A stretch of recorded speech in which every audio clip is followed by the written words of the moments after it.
Okay, good evening, everyone. I'd like to bring the meeting to order, if we could, for July 25th, 2022, St. John Common Council.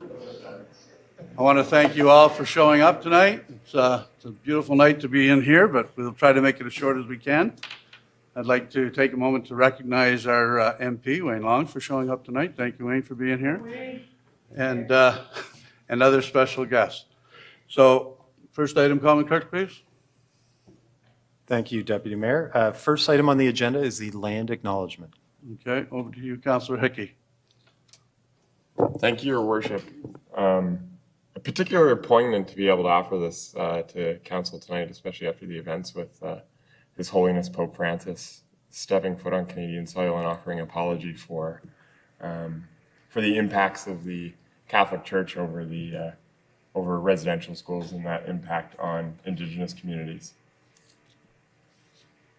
The land on which the city of St. John, or Mennequist, is situated is the traditional territory of the Wolastoqiyik. The Wolastoqiyik, along with their indigenous neighbors, the Mi'kmaq and the Pescatomakati, signed peace and friendship treaties with the British Crown in the 1700s that protected their rights to lands and resources. Let's pause and reflect.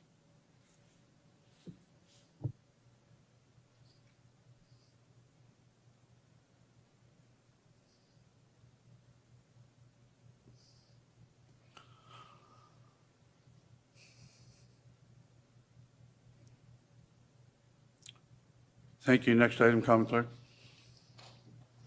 Thank you, Deputy Mayor. Next on the agenda is item 1.2, and this is our national anthem. And we're very excited today to have an in-person guest, Quinn Cameron, who will be singing the national anthem for us.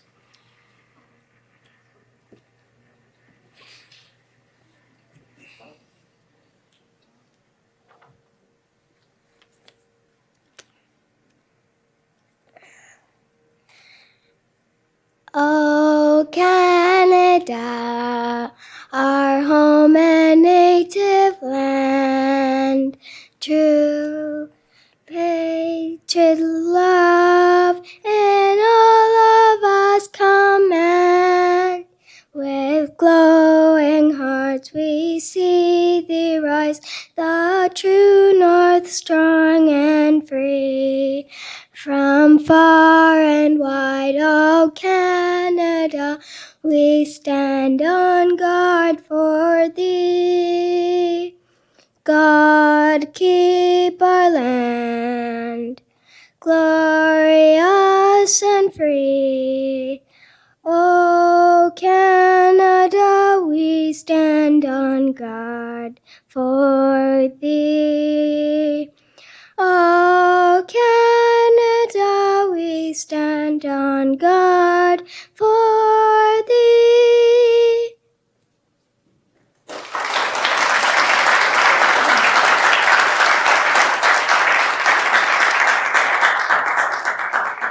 Thank you, Quinn. Thank you very, very much. Ladies and gentlemen, Quinn Cameron is a student at the Alison Dawn Voice and Music Studio, and in 2021 was an award winner for junior voice ages 6 to 10. It's at the NB Competitive Festival of Music. So we want to thank Quinn very, very much for showing up tonight and singing for us. Thank you, Quinn.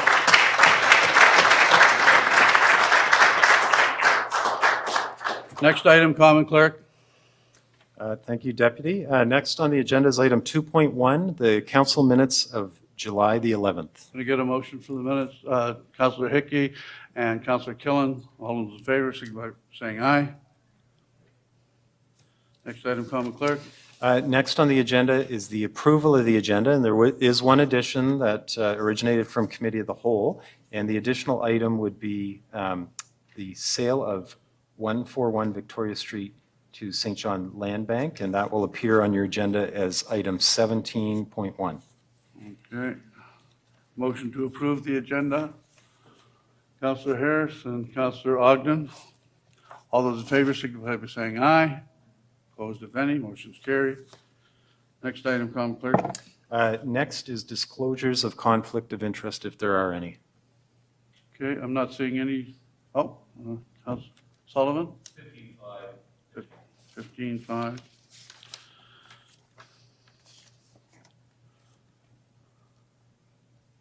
Any others? No?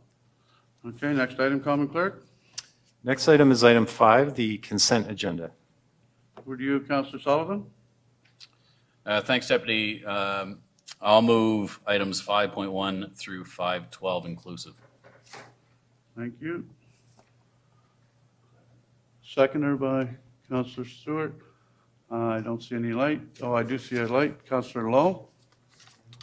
Oh, Councillor Radwan's first, I'm sorry. Thank you, Deputy. Just quickly, I'd just like to mention to the public, you might want to take a look at the 5.1, the annual workforce report. There's some really amazing things in there. It's great to see things like staff turnover going down from 9.1 to 3.7%, the increase in productivity amongst our staff. And, there's a lot of great information. And I'd just like to also give a special thank you during the time where the previous council was going through a $10 million shortfall. Local 18 Transit and our management took 0% increase in their salaries, and I'd like to say a big thank you to those groups. Also, 5.3 public hearing is going to be coming up for 730 Wilson Street and 15 O'Brien Street. Thank you. Thank you, Councillor. Councillor Lowe? Now or after? Oh, if you go ahead right now. Anyways, I'm not complaining, or I'm not going to complain about the $129,000. What I am going to complain about companies that pave the streets, that when you're done, you can put your fist between the dividing line. In other words, it's not sealed. And then we hire somebody to come in later, afterwards, to put this type of whatever it is in between the two pavement lots, right? I've seen it done where it was done before, then I seen later on that year where the actually city guys came and paved over the top of that again. Like, I guess my first question is, if we get a private contractor, and I'm not even sure we're paving our own roads now, but if we get a private contractor to come and do it, do we have people to come and inspect it afterwards? Okay, so that's Mike Baker. Okay, over to Mike Baker. Through your worship to the councillor, we do have people that inspect all our roads for us. We have a consultant hired that inspects all the asphalt resurfacing that is done. And if there is items encountered during that, basically with the center line, then we work with the contractor and the consultant to come up with a solution at that time, which the contractor would pay for. I know I complained last year, and I know that eventually they came and put this rubber foam in the middle of it. It's a street that was just paved, and it was perfect in some places, but the vast majority it wasn't.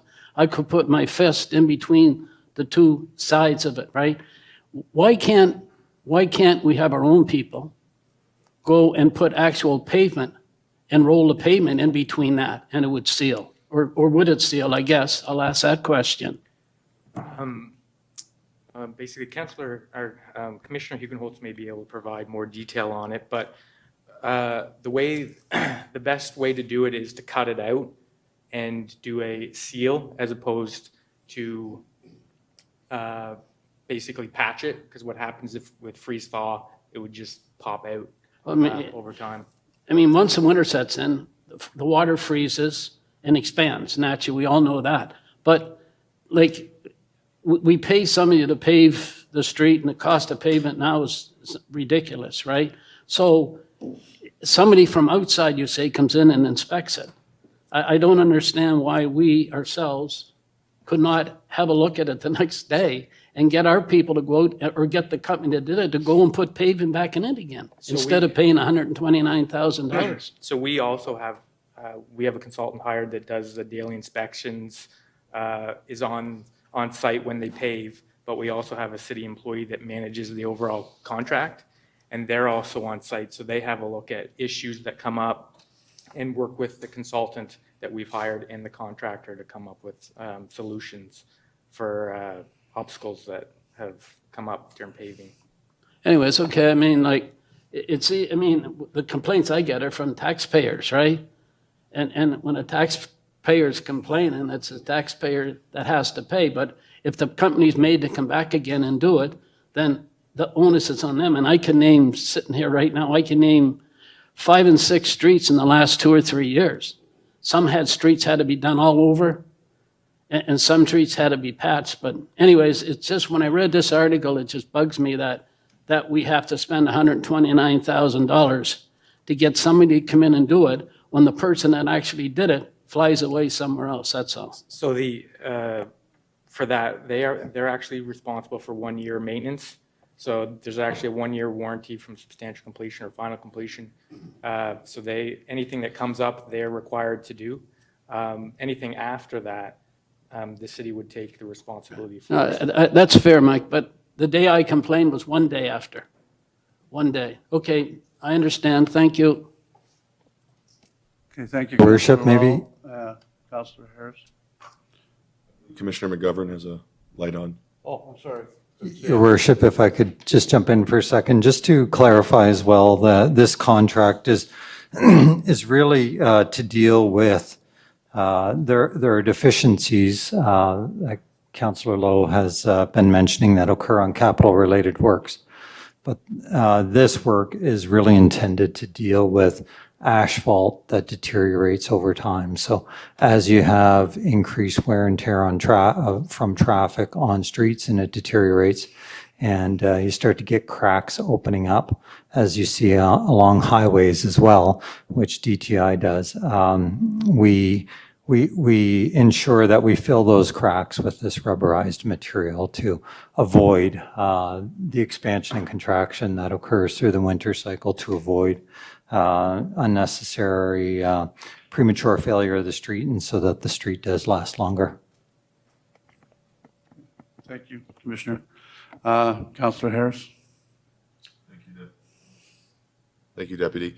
Question about 5.1 about the labor force report, very high level, just probably directed to you, City Manager. Obviously, there's a ton of information there on wages, on bargaining, on all sorts of labor relations and engagements. One thing I noticed was their measurement on productivity. It tells us mostly, from what I understand, and so I guess I'm looking for clarification if there's any more here that I didn't see. But from what I understand, how we measure productivity is basically how often they're at work and on the job compared to previous years, or compared to average sick leave or whatever. But I'm wondering if we have any measure within that I didn't notice around productivity of jobs that get done. I'm just thinking, like, do we measure how long maybe a team is waiting for a piece of machinery, isn't able to work even though they're at the job, ready to work? Do we measure, that type of, benchmarking? City A has 3 fields and City B has 3 fields, but City A can keep the fields in top condition with 1 employee versus City B, which has to have 4 to do the same job. I guess I'm just looking for that kind of benchmarking productivity number, or any other, observations you can share from the labor force report on that, City Manager. Your Worship, Deputy Mayor, through you to the councillor. What you see before you in the HR report is simply the human resource measure on productivity. It is not the operational measure on productivity. You'll recall that we are working right now on an entirely new performance management framework. It is due by the end of the year. We are making good progress. We will be bringing that before council for awareness. Within that entire performance management framework, there's a series of key performance indicators that are tied directly to council's priorities. And then there will be a number of subordinate performance indicators that are tracked at department level, but are still important for us to make resource decisions moving forward. And the examples you gave fall into that category. So short answer is yes, we're doing it now. We'll do it with a little bit more rigor with the new framework. And more importantly, the new framework will be able to help inform resource decisions or resourcing decisions as we move forward. Great, thank you. Okay. I think that's good. Okay, so on the question then, all in favor, signify by saying aye. Opposed, if any, motion's carried. Next item, Common Clerk. Thank you, Deputy. Next item is members' comments. Okay, we'll start off with Councillor Stewart. Kick us off. Thank you, Deputy. As my fellow councilors know, I typically like to get down to business, so I don't like to spend a lot of time with comments. And this would be my second council session in a row saying something. So I feel it is important because I ended up in the public health care system this week, very unexpectedly. And there's been so much negativity I see and hear, we all do, I guess, on the public health care system, and there's no doubt it's in crisis. We've got to fix it. But long and short of it, my appendix went bad. I ended up in the hospital on Tuesday morning. They got me right in. It was quite amazing. I got there at 8 o'clock in the morning. They put me in a room in the ER by 8:35, and I came out on Thursday morning at 10 o'clock. So I spent 50 hours in the system. The care that I received while I was in there, it was outstanding. And I felt that I needed to use my comments tonight to just, give a couple of shout outs. But I know they're overwhelmed. They're understaffed. They're overworked. But in my time in there, I interacted with probably 25 or more individuals. And out of all of them, there wasn't deep, meaningful conversations with all of them, but with all of them that I did have conversations with, there was nobody that was disgruntled or disenchanted with their employer, with the government. They all were very, very professional. And it's testament to the people of our community and communities that they can be so professional and so caring and compassionate, even though the world around them, so to speak, is crumbling. So special thank you to everybody in the ER, the OR, and especially 5C North. They were just amazing, and a special shout out to Jody and Danielle. Thank you, girls. Amazing. Thank you, Councillor. Councillor Hickey? Thanks, Deputy. Well, the city, we finally were able to pull off our Canada Day fireworks. I don't know if anyone catch them around the horseshoe, but they were pretty spectacular. The fog rolled in near the end, but it made for quite a show. Also on the horizon, Area 506 is up. This coming weekend, it's one heck of a lineup. You're going to see the Container Village transformed into a bigger concert venue, and it is going to be exceptional. I hope everyone gets a chance to check out a show or check out the Uptown during the time, but it's the next thing on the summer of everything in Uptown St. John and in St. John as a whole, with Moonlight Bazaar on the horizon and other events like that. Area 506 is sure to be a hit, so be sure to check it out this weekend. Thanks. Thank you, Councillor. That's one thing about St. John. I remember the mayor, when she was running for council, said, this council is going to set the city on fire. Not literally, but I mean, we got a lot going on, that's for sure. Okay, Councillor Sullivan, Sullivan, go ahead. Thanks, Deputy. Adding to the summer of everything, week after next is the arrival of Maiden, thanks to the port and DP World. And Maiden, for those of you who don't know, was a Whitbread round the world race boat in 1990. Came second in the round the world race. It was the first boat to have an all-female crew. And now the boat is touring the world in order to encourage women and girls to get involved in science, technology, engineering, math, STEM activities. We are their only Canadian stop on their world tour. That's why I'm stepping out of 15.5, because there are some events going on with regards to Maiden that will support the Canada Games sailing team, which I'm also involved with, which is a great segue. The Canada Games will be starting in 2 weeks, and many St. John athletes will be attending, many St. John volunteers will be attending. And unwittingly, I got a few thank yous for some St. John volunteers who I reached out this past week. So our trailer has to drive to Niagara, and thanks to one of our St. John Police Force Peter Hazlitt's going to be driving along with Rachel Strickland Hazlitt, who is also one of our 911 operators, because their daughter's on the team, but thank them in advance for taking a week of holidays to drive a trailer halfway across the country, that we just got rebuilt and we needed padding. The trailer guy said, you should get some fire hose for padding. So I called the chief. Do we have any fire hose in a dumpster? And thanks to Division Chief Ayler and Captain Vautour, who pulled some fire hose out of the dumpster for me, we took the trailer to Halifax on a test run. But thanks very much, which is a little bit of an idea to drop to the city manager and staff. Have we got other stuff we're dropping in dumpsters that might be repurposed? Good point. So, well, happily, now we're getting padding, and now I'm on the quick list for fire hose instead of going to the dumpster can come to sailing teams. But also, so to all those volunteers, whether they be city staff or city residents, and especially to the athletes, best of luck. Represent our city well, represent our province well, and we look forward to seeing you out there. And finally, sailing, and it wouldn't be summer in sailing if I didn't remind everyone, wear your life jacket. Please don't drink and drive on the water. And it is still another summer of COVID, so remember your masks and crowds, social distance, look after yourselves, and be kind. Thank you. Thank you. Councillor Ogden? Yeah, I'd like to thank Joseph Como and Doug Epton for doing the sidewalks in West St. John, cutting the grass along the sidewalks. They've spent several days now, and they're doing a fabulous job, and they just contacted me, and they're paying for everything themselves, and they're doing a wonderful job.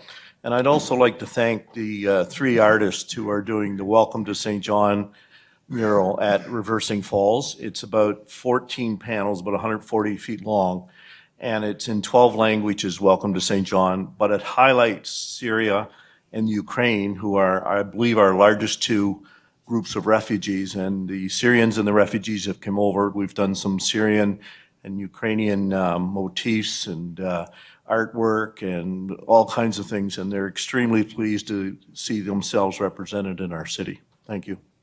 Thank you, Councillor. Councillor Radwan. Thank you, Deputy. So there's quite a few things coming up here in St. John.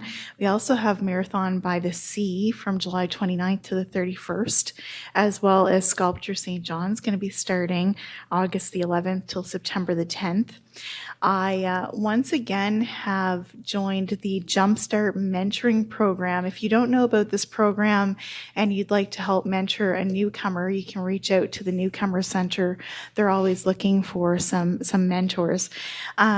I used to be hospital staff, and I worked at St. Joe's, and this September, St. Joseph's Hospital Foundation's raising funds for their orthopedic surgery program at St. Joseph's Hospital.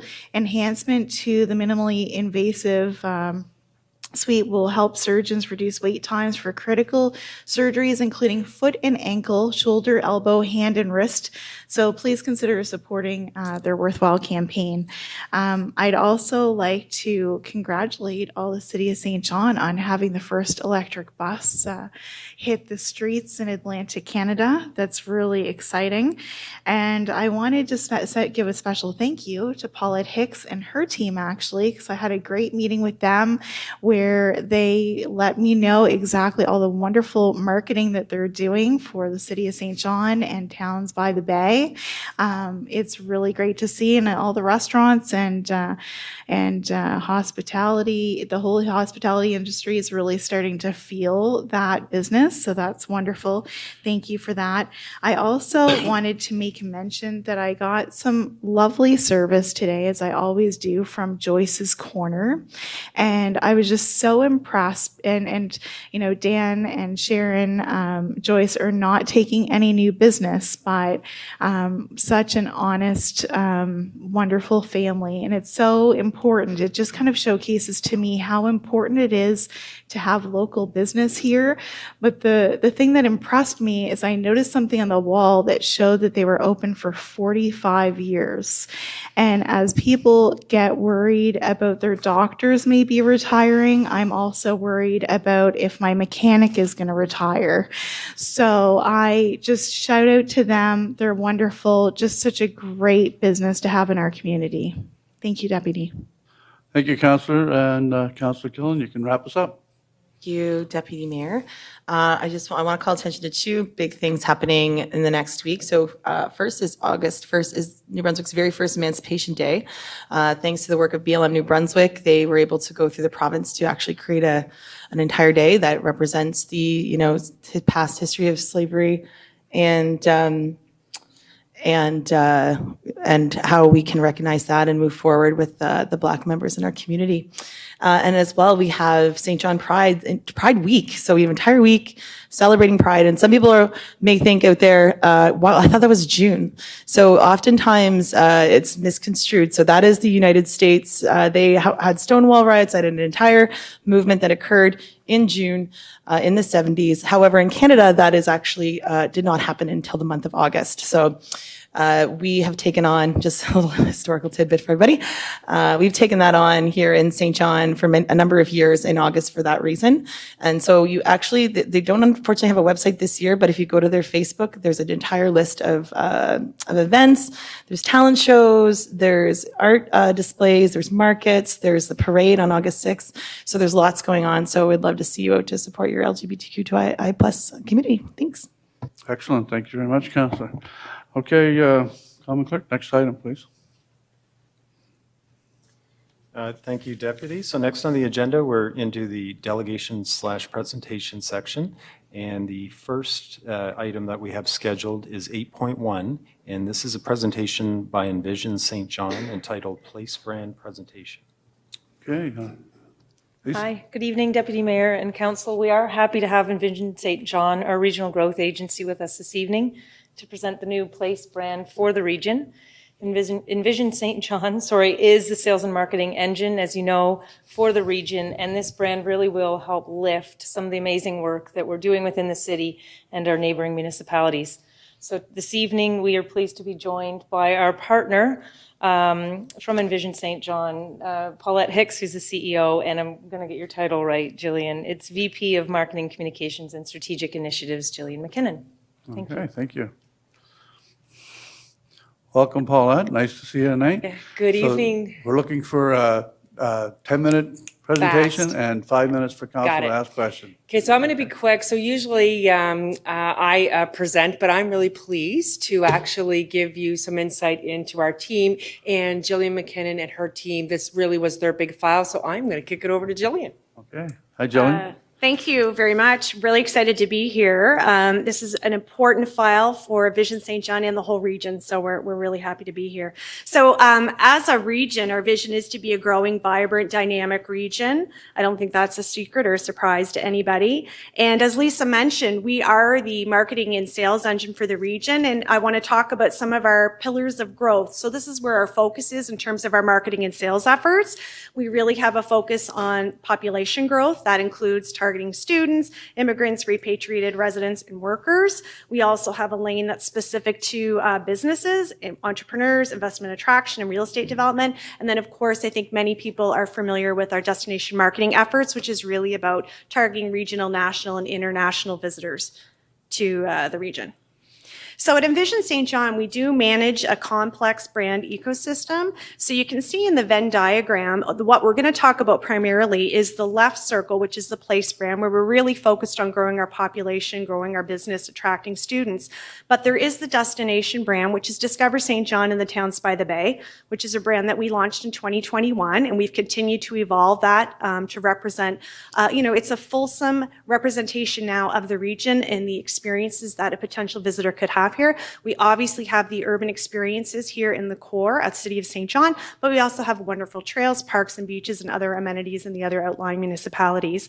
And then, of course, Envision St. John has its own brand. So we're a new agency. Paulette is a new CEO. We're only 19 months old. So we're managing all of these brands. And you'll see in the center, there's a bit of a crossover. There are some messages that will resonate with both audiences. Like if you're talking about quality of life, certainly the Place brand can leverage what we've built on the destination side. Some of what we've built on the destination side will be leveraged on the Place brand side when we run campaigns, but there absolutely was a requirement that we have two different brands. So I'm just going to keep going through how we landed where we landed. We did some research.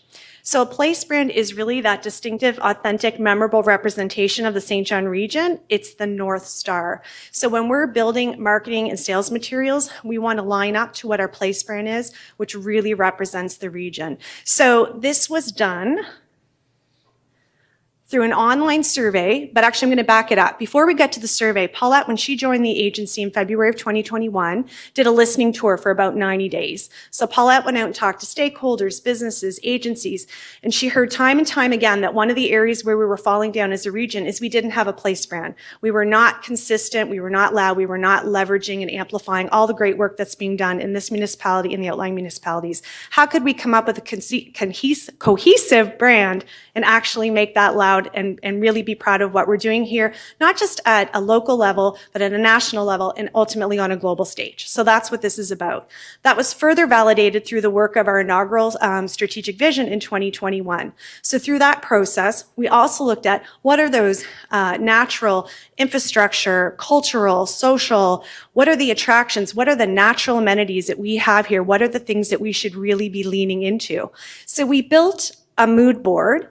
We tested actually 3 mood boards with 407 market research participants. So we knew that this brand could never be built by the inside out. It had to be validated by those who live in the region, work in the region, play in the region, and those just outside the region. So one of the mood boards was called A History of Looking Forward, and if you'll indulge me, I'm just going to read you the narrative that went with that. The St. John region has a proven track record of forward thinking, with Canada's first incorporated city at its core, many notable firsts to its name. Today, St. John is much more than just a city, it's a unique region, united by history, pride of place, and a shared vision for future growth. Here you will find the winning mentality that comes from years of being first. The region continues to write its next chapter of growth, and we invite you to be part of it. So again, really building off of our history of first. And then we looked at what the research participants were giving us in terms of feedback. That was absolutely the winning value proposition, but they wanted it to be a bit more modern. So we've updated it, and our brand promise going forward for the region is always moving forward, which I think is really representative of all the things that are happening here. Even if we come up, talk about the Memorial Cup and the momentum there, that's built on our hockey history, all the great things there that are happening. Our port, we're seeing a regeneration, modernization, port performance, that's completely about that. Even the reimagination of what's happening up at Tucker Park with the Integrated Health Initiative. So lots going on in that space. It's been modernized. I won't read this because I think that you have this deck as well. But so this is just, we've modernized and built on that value proposition that was a successful proponent through the market research. But if you move through this deck, you'll see that we've talked about different things like the brand experience. So if you're doing stuff in the region, we want you to feel inspired and empowered. So every interaction with the St. John region will leave you feeling like anything is possible, that this is the place to do it. You will feel inspired by the region's rich history of successes and invigorated by its fresh vision for the future. So again, a lot of that talk about our past success, celebrating what we know we have done and how we can move forward. Our brand values, authentic and ambitious. Some of these words down the side on the right are words that were coming up time and time again from our research participants. Authenticity, momentum, possibility, vibrancy, and balance. So the St. John region is a place in a constant state of evolution. There's something in the air here that gives people a quiet confidence that the future will be bright. It comes from a combination of those past successes and the special balance of locational advantages, abundant nature, and inspiring urban modernity. And then you can read the rest when you go through it after, but our brand personality, confident and encouraging. How would you know the St. John region if you met it on a street corner? The first thing you would notice would be our openness and enthusiasm. We are that person who makes you feel better about yourself in every interaction. When a place is so comfortable in its own skin, it's easy to be inviting to others and open to new ideas. And then our brand persona, the gritty go-getter. Here in the St. John region, we just love to roll up our sleeves and get things done. Our preferred timeline, since yesterday isn't an option, we'll go with right now. You see, not only are we strategic planners, we are also diligent doers. So this would be a description of the type of people that we have here in our region. And I'll let you know, when we were doing the market research, one of the other mood boards was really around this concept of the gritty go-getter. It also scored very well. So we've implemented it into our brand promise as we roll this out. We've also introduced a word mark as opposed to a logo. So there's some creative insight into why the word mark looks the way it is. So if you indulge me again, I'm going to read that from the creative team. Okay. So the St. John Region word mark was created to reflect the connected nature and forward momentum of St. John and its surrounding communities. The extended I reaching into the H represents our togetherness as a people, as a place, and in our vision for the future. It represents connections on an individual, community, and intermunicipal level, as well as our connection to nature. Just like our region, the typeface is friendly and approachable, modern and streamlined, but rooted in classic font styles, just as we are rooted in history. The directional arrow reaches ahead from the T, representing a region that is forward-thinking, poised for future growth, and always moving forward. So on the next slide, you're going to see some creative examples. So these are not full-blown ads, but you can see how this place brand and the arrow will be used in upcoming campaigns. So always moving forward in industry, always moving forward in tourism. You can even see on the little call to action button, you see that directional arrow. So certainly if you're following Envision St. John on social media, or you've looked at our new website, which we rolled out in May, you'll see that those elements are applied throughout. In all of our language, we're using now hashtag always moving forward. So that's something that we've noticed that some of the regional mayors, some of our partners have also adopted. And again, just a reminder of the marketing infrastructure. So when we're actually going to be marketing to external markets, the St. John region always moving forward will be used as we're attracting population, business, investment attraction. When we're talking about attracting visitors, and that's really leisure traveler, meetings and conventions, delegates, or sports tourism, it's Discover St. John and the Towns by the Bay. And then certainly there'll be occasion where we'll want to be talking about the agency itself. And that's when we'll actually use the brand of Envision St. John, the regional growth agency. So I went through that very, very quickly because I was mindful of time. So hopefully you got a lot out of that. And certainly Paulette is also available for questions. Thank you very much, Jillian. You did have a couple minutes left, but you got through a lot of information quickly. So, Council, is there any questions? Councillor Harris? Thank you, Deputy. I'm just curious, with a lot of this, like I see what this is doing, this is a lot of external focus, and I'm happy if there's another presentation where we'll get into some more of the domestic stuff. But I see a real need to empower some of our small, medium-sized businesses here and to help them grow in that. And I know that some of this will overlap with creating a brand that our businesses are aware of. But what is that, like, how does this help us further to that? What's the idea behind going forward on such an effort here with this marketing infrastructure and the branding?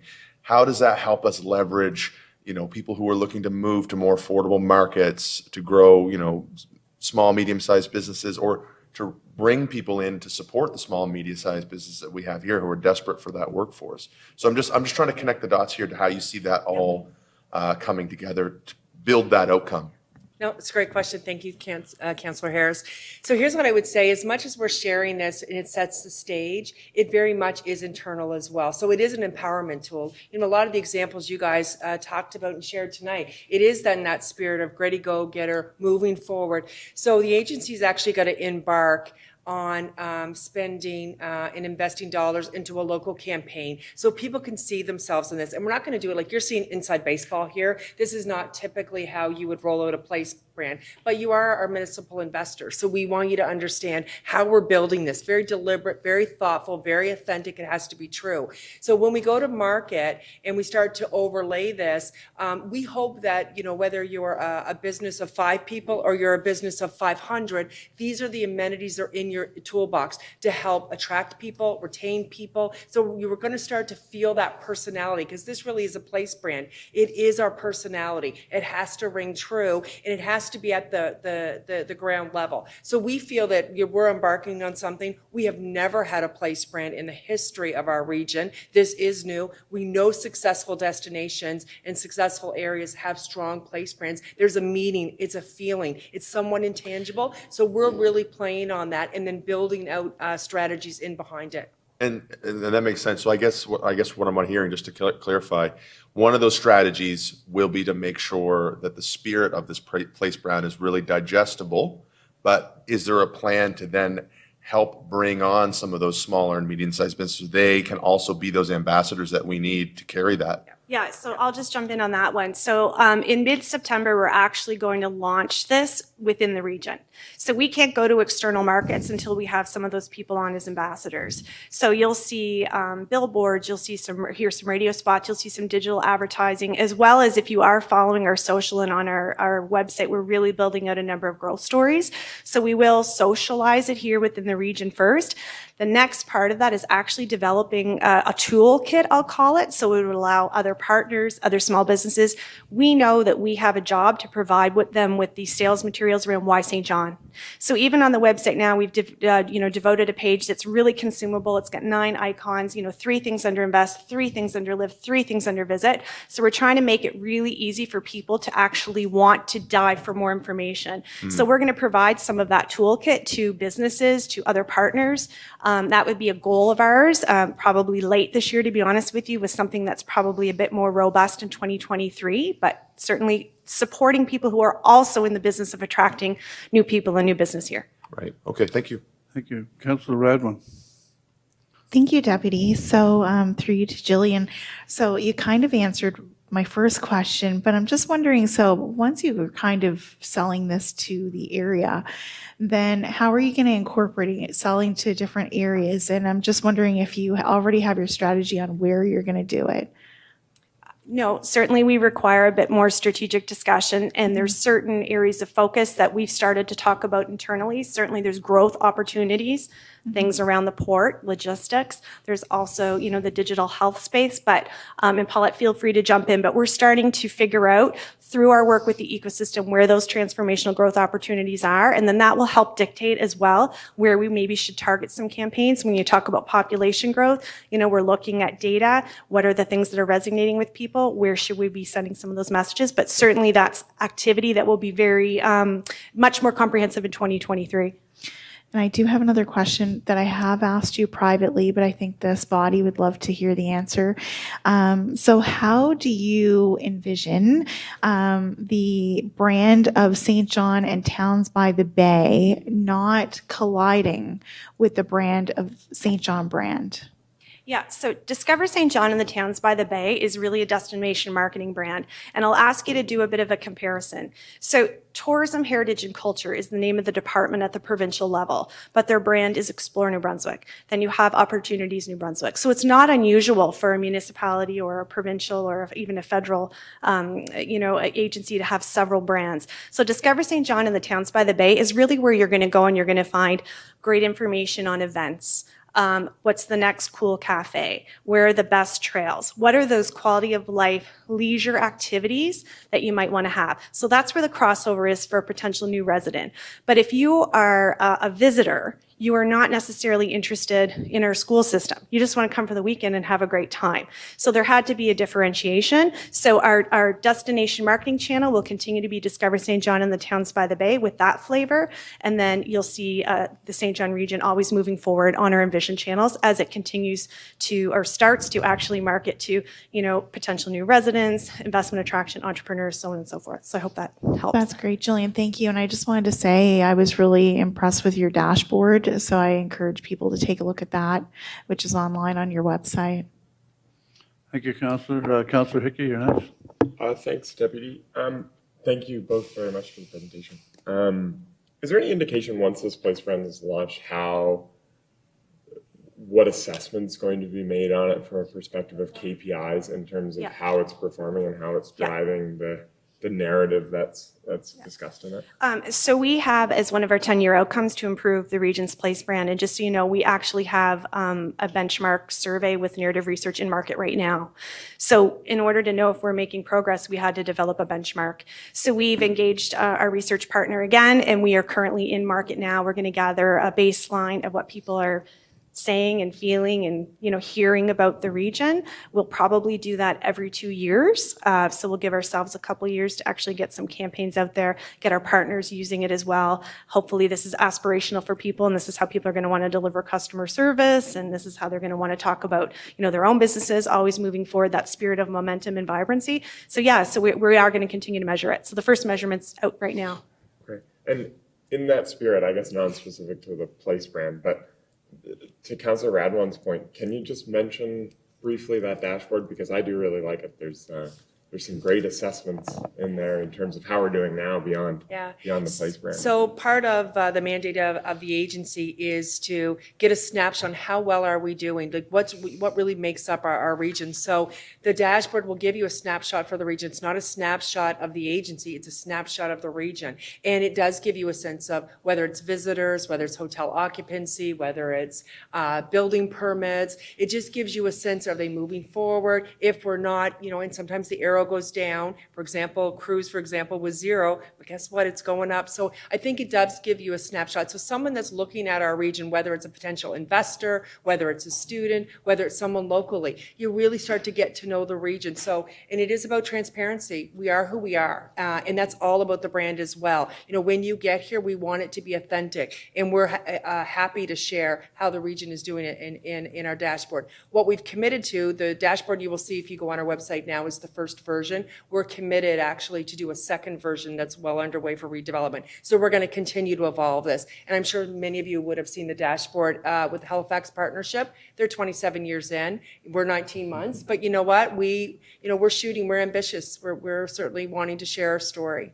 That's great. Thanks for that. And I guess I'd just say, this council's identified one of its main priorities as growth. Yeah, so you've got 11 ambassadors around this table that are keen to support not only the city, but I think the region as a whole. So never hesitate. We're all here to cheerlead. So thanks very much. And just to build on that, and that's part of the agency's mandate. We have to help tell our story. And through that listening tour that Jillian talked about, there are many great things that have happened for a very long time. A lot of firsts, a lot of great things to celebrate. So how we can amplify that message, I think is really important because that's truly, I think, going to help us attract and grow. And it is about the growth agenda. Thank you, Councilor Hickey. City Manager? Deputy Mayor, members of council, 2 quick points. The first one is that our own internal team has been involved in terms of providing input in this entire process, and we certainly have a commitment from Envision St. John to continue that dialogue and that consultation. So I thank them for that because obviously we are a key player in always moving forward.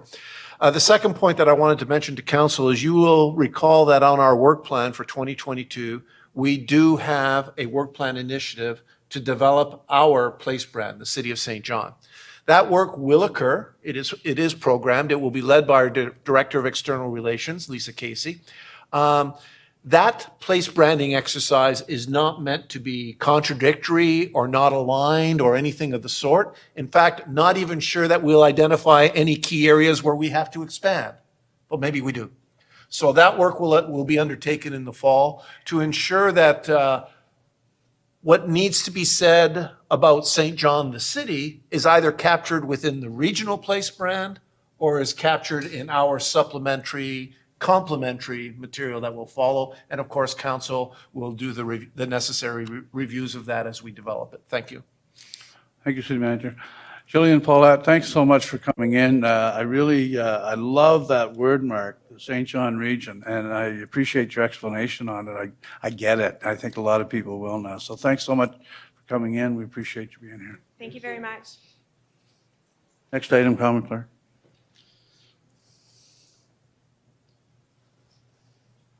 Thank you, Deputy.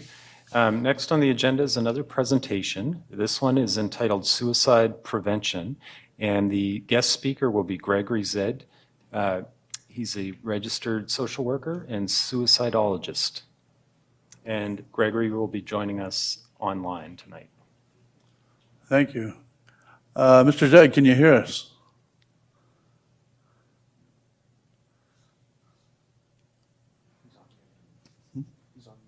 I can. Okay, that's great. Welcome. Welcome, Deputy Mayor, members of council. Can you see me? We can hear you. Okay. Okay, well, probably long overdue, but thank you very much for accepting the opportunity to present. And Mr. Zed, forgive me, it's the city manager here. You are a bit broken. Can I ask you to turn off your camera to save some bandwidth and maybe the audio will improve here in the council chambers? How's that? Probably better, thank you. Can you hear me now? It is workable. Speak slowly, please. That's it. Antithetical to speak slowly is it. But I try. Tonight, I just wanted to give a picture of the impact of suicide in New Brunswick. Is that speed okay?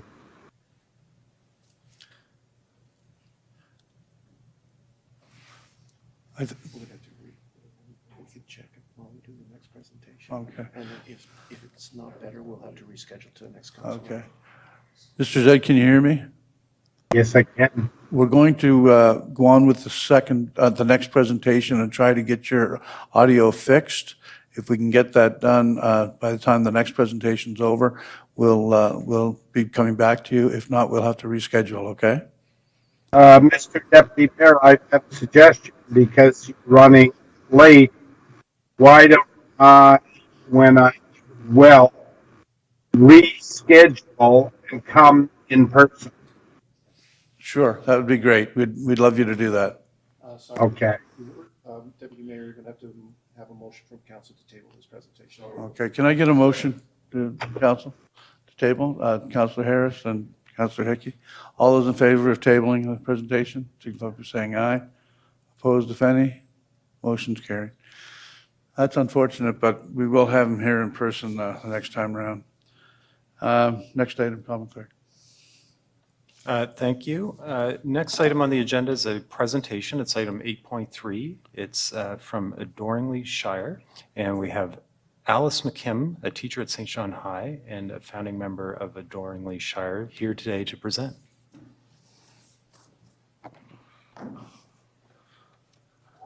Welcome. So we're looking for chances for people to ask questions, so we'd have a 10-minute presentation with 5 minutes for question. Thank you. I am a tall lady, so I don't know. Is that working? Does my sound better than the last? Okay. Thank you for inviting us to share a little bit about your new safe space in St. John. I am Alice. This is my partner, Marika, and we also have our third caretaker, Cassandra Ida Rebecca, here with us today. We're going to start with a little bit of a tour.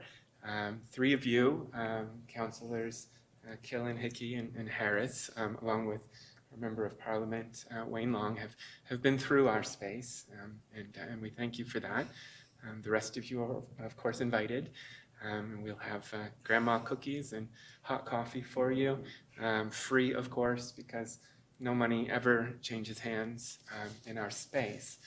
So I guess they're firing up some photos, and we're going to kind of tell you a little bit about today, actually, and what happened in our space today, and then turn things over like the educators we both are, desperately hoping that you'll ask more questions than the average high school student, and that'll allow us to get to maybe some of the other things we're hoping you'll know about today. So yeah, right across from the Loyalist House, and that sign with the support of the Tool Library, actually. So in this first image, you kind of see what is intended to feel a lot like a family home. And those of you who've been here perhaps have felt that calmness. It's worth mentioning that when we opened on May 1st with our smudging ceremony, we had on hand about 40 volunteers that day who brought in virtually everything you'll see in these photos. Everything about the place is upcycled and community built. Folks asked us, what do we want them to do that day? And we said, I don't know. What are you going to do? And they built. And so I really hope you'll see that this was built by an awful lot of people, and that it is not something that we own.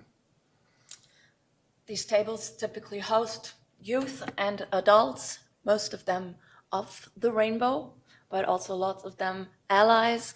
We have youth coming in for lunches that are sponsored by Slocum and Ferris, free sandwiches for every youth that comes in, and we have potlucks and sharing circles with adults. This is Councillor Hickey's couch. Thank you. Again, we said we would zero in a little bit more on today, rather than just say what typically happens. So today, you'd have a couple of young people. They were kind of hanging around the adult space in the cafe today, which is unusual. I think they were interested in. I know they were interested in contributing some thoughts for tonight. They knew it was kind of a big day for us, so they were chill there and helping out a little bit.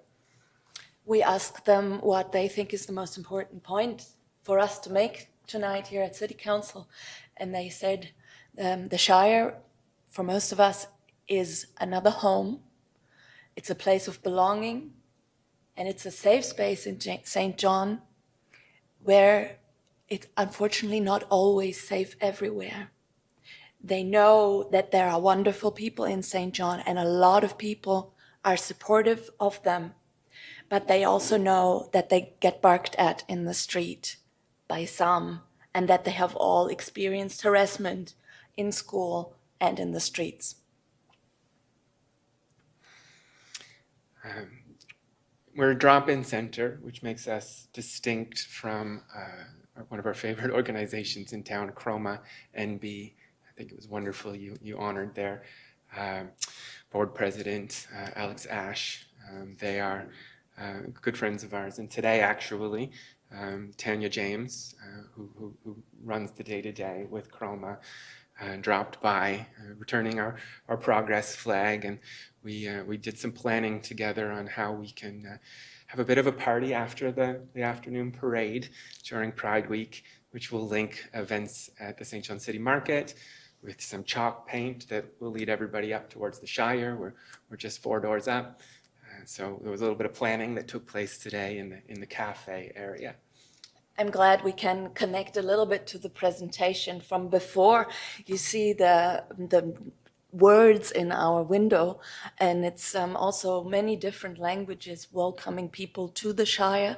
We've had people just dropping in because they recognize the language that is a first or second language to them. And we had former students in today and almost every day that the Shire is open, often saying things like, if I had had a place like this back then, I would have been able to focus on school much better. So one of the things that people often bring us as a present is like a house plant. Again, the idea that you warm the house, and in that way we can really build the community of everybody feeling like they've contributed something. Some of our volunteers created a reading nook with book donations, lots of rainbow-themed books, but also other just youth books. And we see kids sort of snuggle up in there when they just want to be in a super small group of people or on their own. Not always do they read the books in the Shire, but they sometimes sit there with our cat, or it's sometimes just, doing each other's hair or just being nice to each other in this tiny little corner that they feel extra safe in. Mother-son combination on moving day, both queer, putting this Hawaiian word for family, which goes beyond blood. A lot of 2S LGBTQIA plus folks need that. We build out to a chosen family. You would probably be surprised how many people in this city are queer, but have never told anyone. Because since the Shire has been opened, we've had so many people come in saying, I've never told anyone, but I'm actually a little bit bi, or no one knows because I'm in a relationship with a such and such gender person, but in my dreams sometimes, and we feel that in all ages, there is still a bit of a need for just normalcy, this feeling that everyone can have the feeling of, I am normal. I'm not something unusual. Someone unusual. So our lunch table on a slower day, we averaged just under 20 students per day, mostly from St. Max and St. John High, during our first months, May and June, from a collection of, I would say, around 40 regulars. This summer, we've been averaging 8.6 to be exact students per day. These are kids that are busing in or begging folks to drive them in. So we're really quite happy to see people coming in the summer to have a Slocum and Ferris sandwich or just be. This is our art room, and Cassandra is our artist in residence and co-manager and just a wonderful person. We haven't forced students to do anything at the Shire, really, because we all come from formal education backgrounds and we have been in environments where kids had to spend time with us and had to do the things we told them to do. But here they grab a canvas and paint, or they don't, and they often do. And sometimes, today they were even confident enough to create art in public, not something that they feel like they can do everywhere. Yeah, they painted a pride flag on the sidewalk out front. Sorry if that's a violation of a bylaw. It rained away. I didn't say it. It's gone. This is the game room, kind of their arena. It may not be a game of hockey that breaks out here, but they play a mean game of Mario Kart. But also board games and little art projects that this is really their spot. While you'll see more adults maybe out in the cafe area. Something. Board game. This is our dressing room, just like you would have in a hockey rink or something. But what we get to see here is people walking into a room where they find clothes that are free for them to take or try on. And it is one of the most beautiful things that you might see if a young person finds something, a gender-affirming item that they might not have been able to afford or that they might have been forbidden to wear, and gets to put it on and gets to be themselves. And there is glow and there is a feeling of blossoming happening. Yeah, that room's pretty popular. We have freebies on site, so folks we say to people, we'll take anything, like a house. We have everything from soaps to deodorant to condoms, actually. We've got everything that a young person needs. Hygiene products, everything. And a little office in case someone wants to do some homework. Right. Hasn't happened yet. Hasn't happened yet. But it's there. We do have the internet. So we're gonna pivot now to do what we try to do, which is provide space for others, and their words are here with us. We'll start with Mark Nicholson. A letter from Mark Nicholson. To Mayor Reardon and Council. My name is Mark Nicholson, and I'm a general pediatrician in St. John. Since March 2021, I have been helping to provide gender-affirming care for pediatric-aged patients in our community. I had the pleasure of touring the Shire soon after it opened in May of this year. I know that in the short time they have been open, it has already provided a valuable service to our community. I've seen several patients who have found their way to the Shire, whether for a free haircut or somewhere to have lunch. I wish I could speak to you in person tonight to emphasize how strongly I feel about supporting the Shire, but family matters prevent me from doing so. All kids and young people deserve a safe place to gather where they can feel safe and supported to be themselves. The Shire is one such place that our community is fortunate to have. We must support it. Mark Nicholson, MD, MED, FRC, PC, pediatrician. We had a number of young people write to you and to us in advance of this evening. We selected a couple of letters, not because they were sealed in rainbow wax with a little tree logo on it, but I think that's worth highlighting as pretty cool. Anonymous letters, of course, because that's definitely a feature of our space.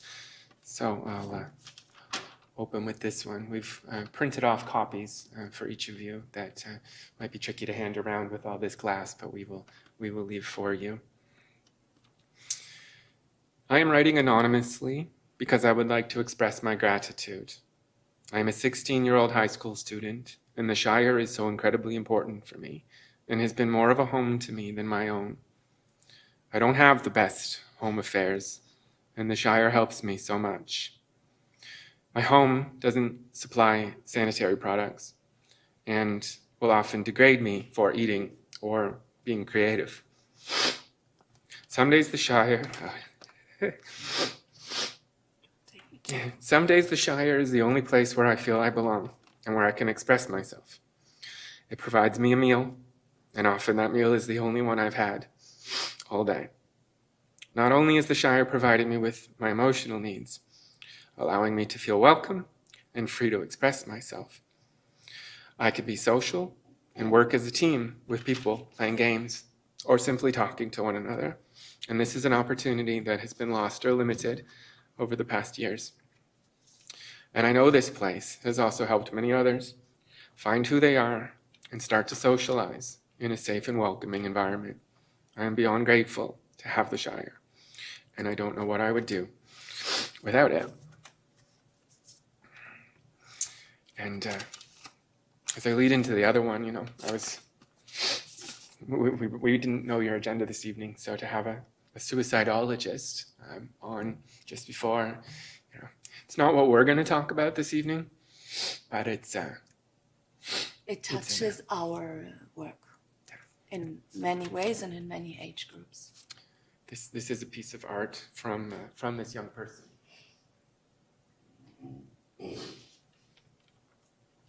Which they said is reflective of, some of the struggles they've been through, but also the safety they feel. So this is another student. What does the Shire mean to us? Well, it's more of a home to us than our own. We don't have to be afraid of being discredited or physically hurt, and we can express ourselves as a system, which is something we can't do at home. The trauma feels so small when we're there. We've also made so many new friends, which we really needed after losing so many after 10-year-long friendships. People who said that we're toxic or that we're faking, so we should kill ourselves, which made us spiral for a little bit. Or there's the people who bark or meow at us, call us profanities anywhere we go. What we're trying to say is the Shire is a place where we can feel safe, happy, and proud to be us. So please get them what they need to stay open. And then here, there's a small piece of art that you can show them. It represents our struggles and how the Shire has helped us. We wanted to include a couple of young voices here today, but we'll pivot now to one of the mothers we have worked with. Exactly, and we have heard witnesses of people that feel that they can't be safe at home, but that's certainly not true for all of our kids. Some of our youth are very supported by their homes, and some of the parents also come in and talk to us and bring the kids in and try to do the best they can, but also feel that in a society that is still learning, they don't always know how to do this best. I'm writing this letter to express enthusiastic support for Adoringly Shire. My 15-year-old is an intelligent, talented, and kind trans boy. Over the past 2 years, mental health issues caused him to miss most of grades 9 and 10. He has been hospitalized several times, most recently this past May. Sometimes he didn't leave the house for weeks. In his darkest moments, He no longer wanted to be alive. This ordeal has been deeply painful and stressful for me and the rest of his family. Like any parent, I could not bear to lose my child. On June 26, we finally found hope. I had read about Adoringly Shire on social media, and we knew that they were holding a Pride event for youth. When we walked into the Shire, we were greeted with smiles, live music, snacks, and coffee. After Alice gave us a tour, my son started talking with other teenagers, playing video games and laughing. It was simply wonderful. Now, the Shire is the focal point of my child's summer. He goes there 3 times a week. When the Shire is closed, he spends time hanging out with friends he met there. The Shire has changed his life. My son tells me that even in 2022, trans kids can feel alienated from other teenagers. He has experienced bullying online and at school. He says that at the Shire, he feels that no one is judging him. He can relax, be himself, and enjoy time with true friends. Most importantly, my child is finally happy to be alive and excited about the future. This is the change we have been longing for. Our intense stress has been replaced by a sense of calm and contentment. Life continues to be challenging for our family, but I finally feel that the worst of the storm has passed. My child needs the Shire, and so does this community. The Shire is one of the best things that has ever happened to the 2S LGBTQ+ youth in St. John. My son says that if the Shire were to close, he would feel really bad and cry forever. I am so thankful to Alice Mareike and the other fine people responsible for creating this safe, welcoming space for my son and his new friends. The Shire should be cherished, respected, and supported.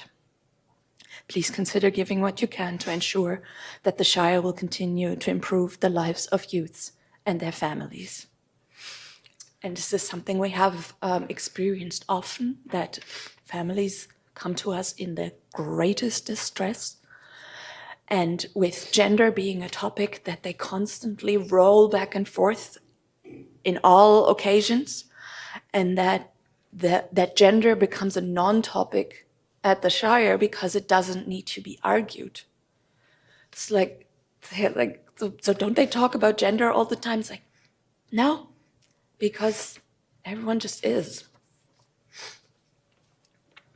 We have one last short letter that came in, and I think it's worth mentioning. One of the reasons that we started this place is we look out into the world and we see, despite the progress that we can all acknowledge when it comes to folks of the rainbow, we also see the backlash and what that can do. And so Mark Nicholson, the pediatrician, and this next person to write to us, Dr. Sarah Gander with MB Social Pediatrics, if they were doing this science-backed, medically necessary, life-saving work in Texas, they would be prosecuted. It is illegal. And our kids know that. It's from Dr. Gander. Hi, Alice. I believe that it is medically necessary to have a place to connect and build agency and community. With depression and anxiety, an alarming rate of nearly 80% in our trans population, we know peer support and community is an essential part of healing and growing strong during transition and beyond. Also, it is a child's right, as per the UN Convention, to live, work, and play in safety and having their needs addressed. It appears the Shire aims to do this. You have our full support. Best wishes for tonight.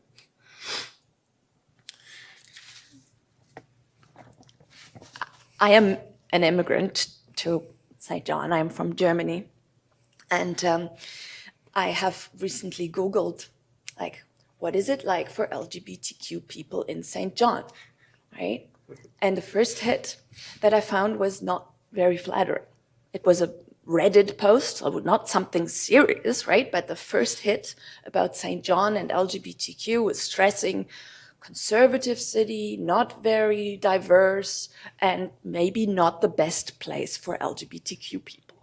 Now, we know that that is also a very harsh way of putting it. We know that this is better than the reputation that we found there. The second hit that we found was the CBC article of the Shire.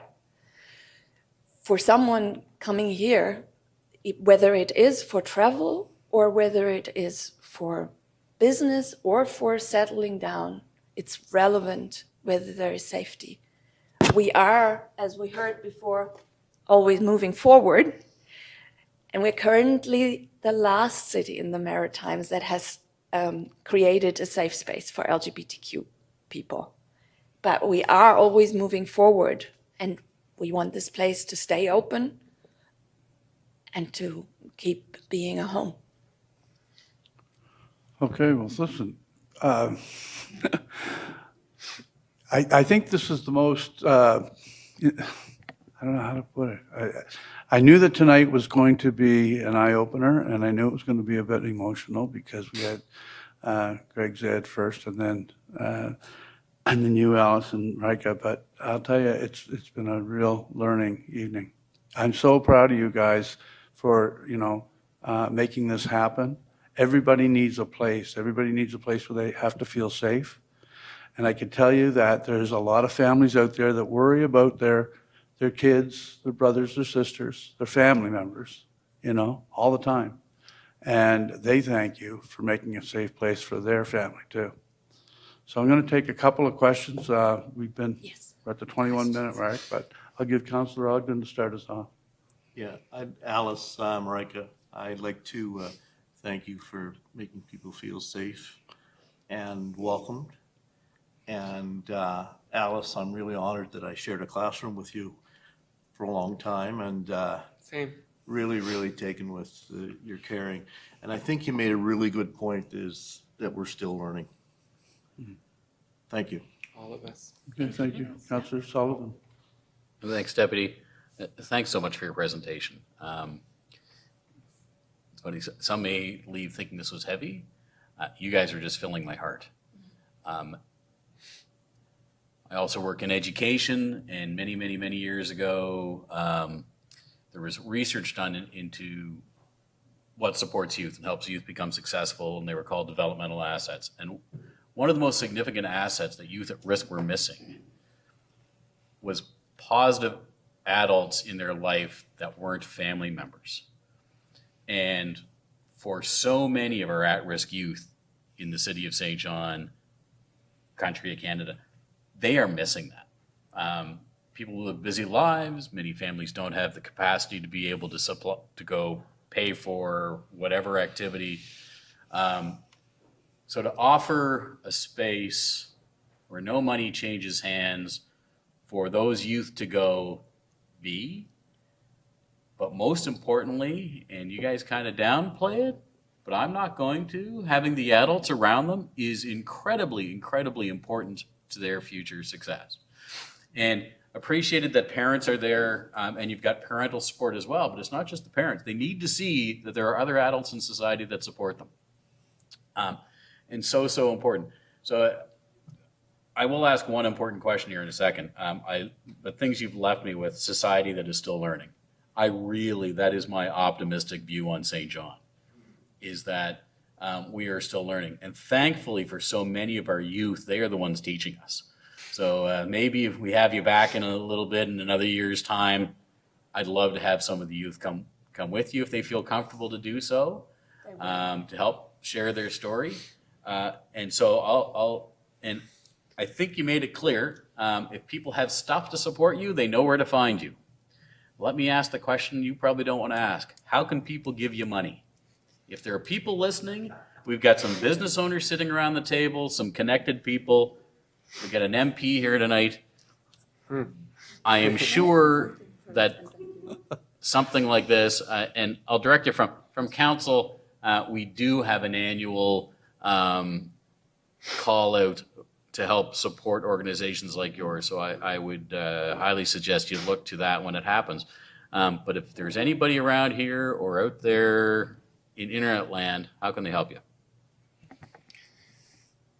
Here's where things get a little more interesting, perhaps, because there are options on that, and we humbly present them to you. You saying you look forward to perhaps us coming back in a year and having our kids with us. And I'm sure they would. And they would be dressed fabulously. But it's very much in question of whether or not we make it through another 2 months. And here's why. We are not an organization. We have a name. We put the Shire up. You know, it helps when you're doing a social media campaign. And the concept of an oasis in troubled times like the Shire is important. But we are not an organization. We're a place that we rent because it was urgent. It was urgent to open. And when we saw this space so close to the high schools, we moved. And we moved quickly without funding and without partners. And we've been believing and with great hope that people would step forward, and many have. Donations are one way, and we've put a few calls out, but my God, I hate.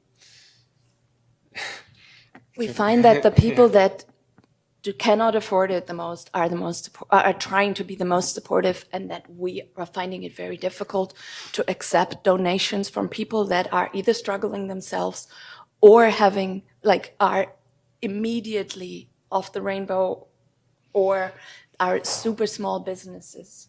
We do need some access to some kind of funding that we can accept without feeling we're taking it from someone who doesn't have it.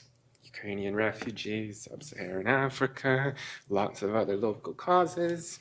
There's a list, but here's the little twist, I think. And we're not trying to be clever with this. I promise you that. We've put a lot of thought into what we are, what this place is. We're sure as hell not a business. Community center, we've been to some community centers. We're pretty formal, set up. Grant money that comes in is reliant on specific programming. And it rarely, as our member of parliament said, when it comes to federal dollars, and it doesn't cover operations and rent. I mean, we're all volunteers right now, and for us, it's not sustainable for too much longer. We'll recruit more. They'll have criminal record checks. We'll be fine. But here's the thing we really think we are. I used to play hockey. Had a space to have some fun. Adults in the stands had coffee and meaningful chats about their kids. There was a dressing room where you suit up for your day. Bulletin boards, maybe some art went up. It's a hockey rink. Community pool operates like this. Skate park operates like this.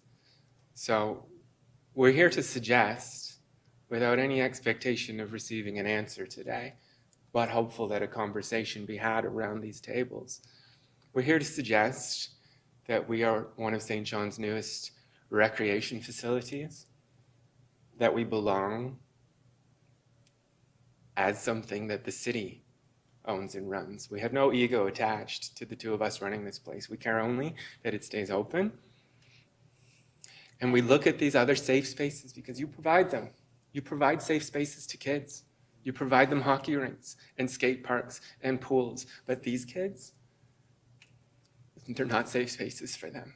And we believe, and we heard in the earlier presentation about St. John having a reputation of going first. Go first.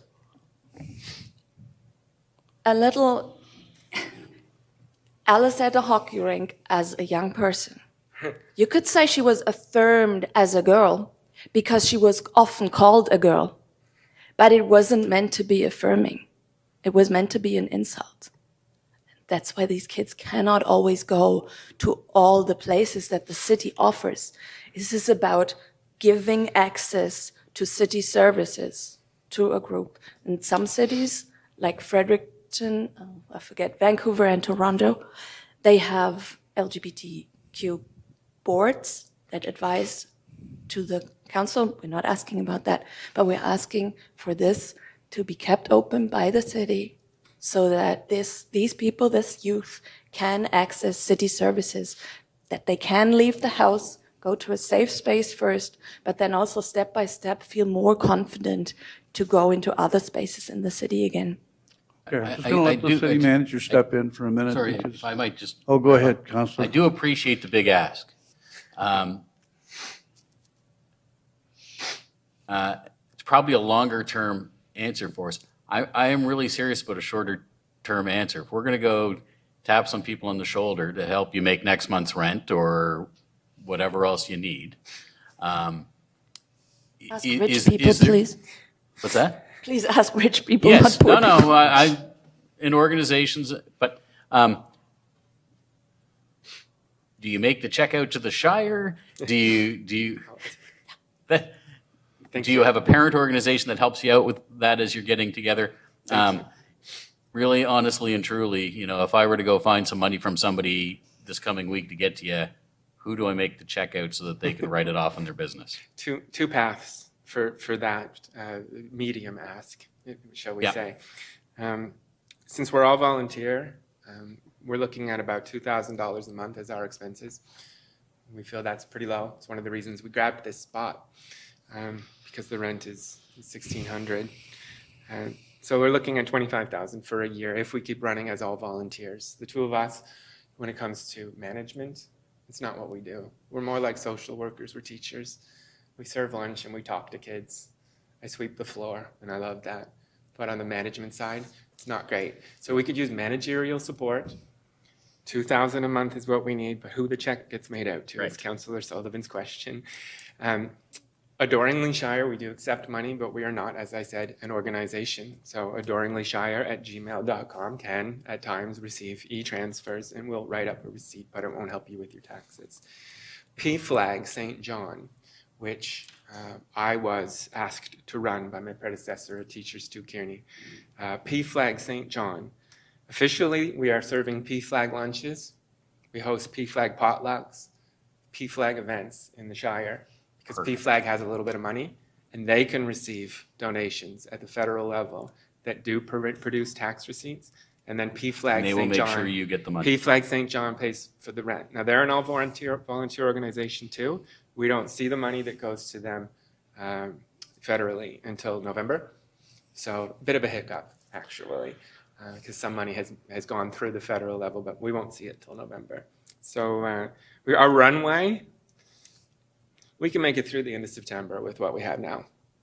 After that, we don't know.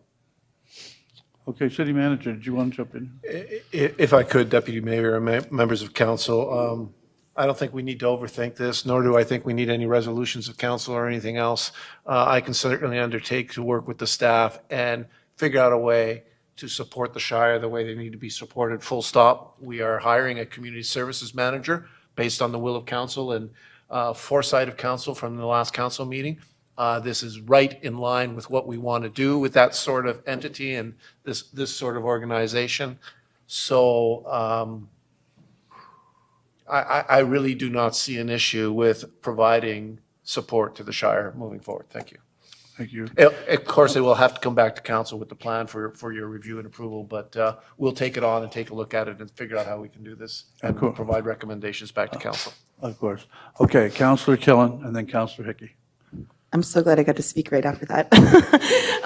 But it's true. I think that, there is such an opportunity for us as a city to support you. Not, it will take some time and effort, but it's great to hear the city manager say that. And I love all three of you very much.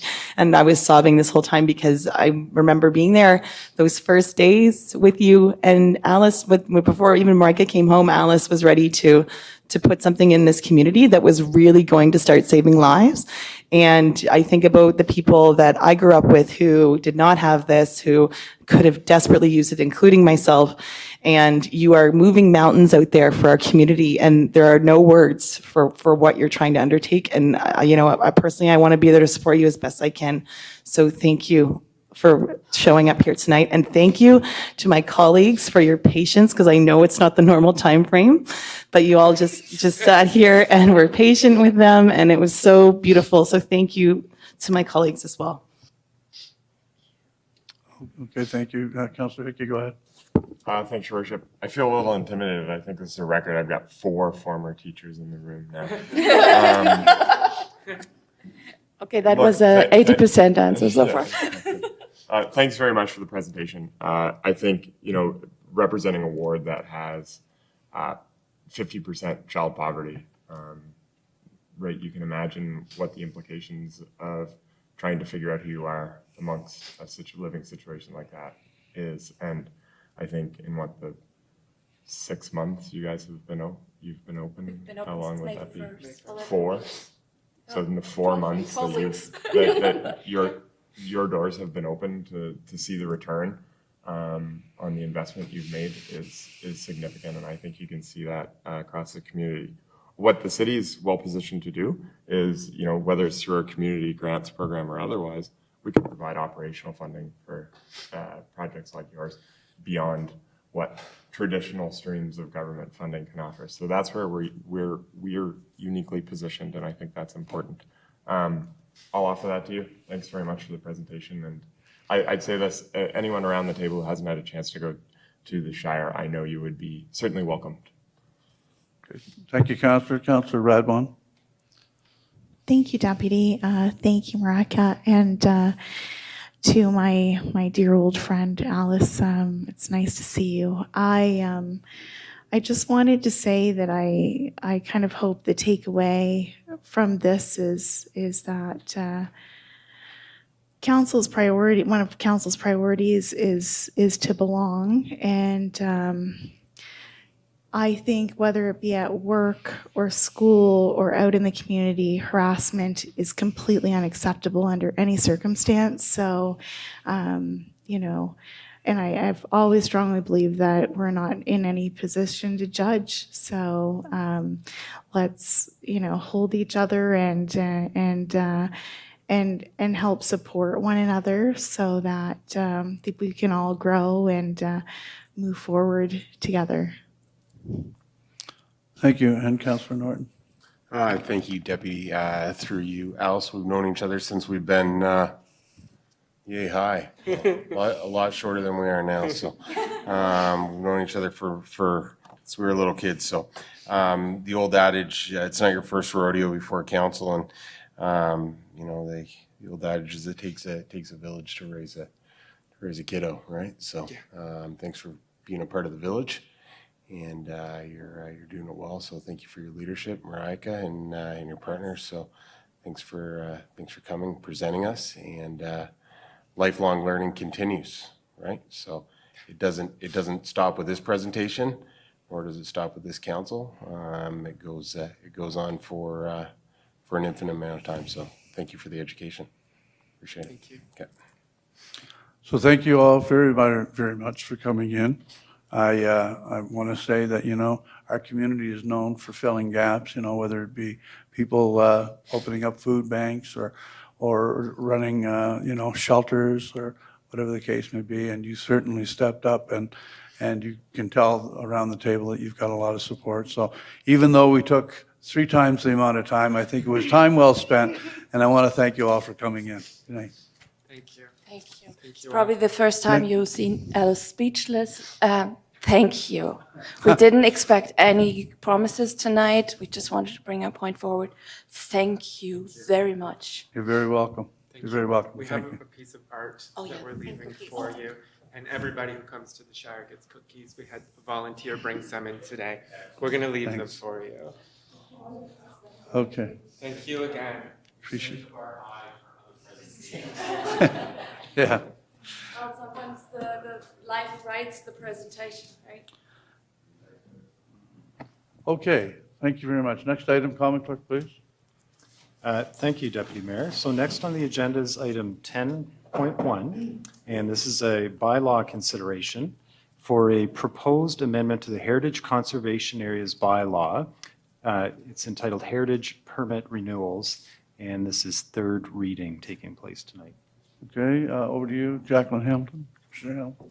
Thanks, Deputy Mayor, members of council. Before you this evening is third reading of an amendment to the Heritage Conservation Areas bylaw to facilitate a streamlined approach to the renewal of heritage permits. This amendment is intended to provide additional flexibility for the time frame for heritage permits to go beyond the 3 years that's currently permitted under the Heritage Conservation Areas bylaw. This initiative is aimed at supporting property owners undertaking renovation projects in the heritage areas, addressing the current supply chain challenges that cause delays for project work.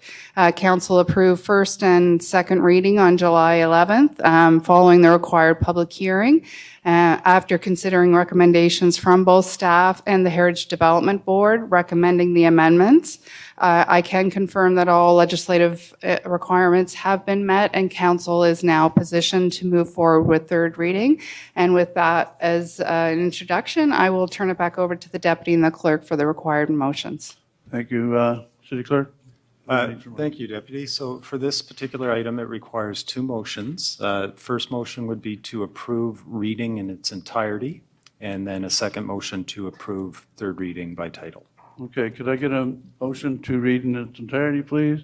Councillor Stewart, Councillor Hickey, all in favor, signify by saying aye. Opposed, if any, the motion is carried. This is a bylaw number HC1, a law to amend the St. John Heritage Conservation Areas bylaw, be it enacted by the City of St. John and Common Council convened as follows. The St. John Heritage Conservation Areas bylaw, enacted on the 23rd day of September 2019, is amended by one, amending paragraph 6.8 by removing existing wording and replacing it with a heritage permit may be renewed more than once. And one more motion, Deputy, to approve third reading by title. Can I get a motion to read by title? Councillor Hickey and Councillor Ogden. All those in favor, signify by saying aye. Opposed, if any, motion is carried. Bylaw number HC-1, a law to amend the St. John Heritage Conservation Areas bylaw.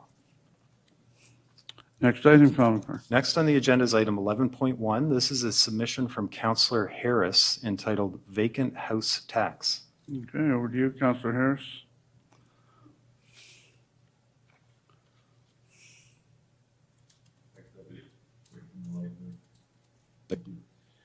So this is a simple referral motion to city manager for a consideration. And again, as we do, I'll read the motion as it's written, and if anybody seconds that, then I'll get into a little bit more detail. Some of that's already in the background, some of it's other comments I would have. But so the motion reads, refer to city manager to review the capacity of the City of St. John to implement a vacant house tax, and to focus that on our ability to impose it on residential properties in our primary development area. Seconded by Joanna Killen. Okay. So essentially, to look at that motion and look at some of the words, and so vacant house taxes have existed otherwhere in the country, as well as even in the Commonwealth in this situation. So I attached two articles in there that talk about their successes.